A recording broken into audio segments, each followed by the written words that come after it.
Welcome to another episode of I'm Dying to Tell You. This is Dr. Mark Goulston, uh, recording on Zoom for YouTube and recording on my iPhone uh, for TikTok. I want to talk to you today about doing an over at to with audit. So, as many of you know, I wrote a book called Just Listen, and it's not just about listening, it's also about how we talk when we're with people.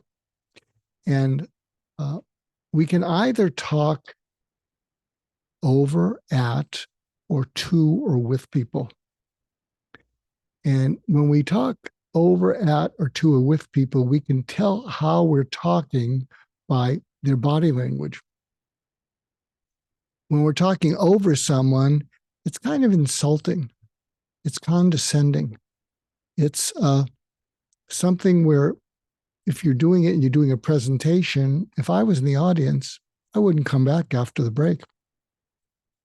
If you're talking at people, their body language is either submissive if they're afraid of you, or they'll look up at you and stick their chin out like, you can't talk at me that way. If you're talking to people, they kind of, nod from the neck up, and that's business as usual. But the gold standard is when you talk with people. When you talk with people, it's as if you're going over to their side, putting your arm around their shoulder and say, we can do this, you can do this.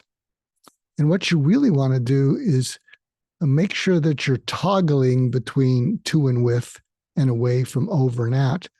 And a way to check that out is to reach out to the people who care about you, both in your personal life and your business life, and say, I want to make sure that I'm talking to and with people. And I don't want to talk over and at people. Can you be honest with me and tell me the way you perceive me? How often do you experience me as talking to or with you? And how often do you experience me as talking over or at you? And when I'm talking over or at you, how negative is that? How much does that push you away? And be honest with me, because I don't want to keep doing that. And when I'm talking to or with you, can you tell me kind of what you notice so that I can grow that, so that I can be better at that? So I hope you find this helpful and that you'll reach out to people who care about you, want the best for you, and do an over at to with audit with them. See what they think. So I hope you found that helpful.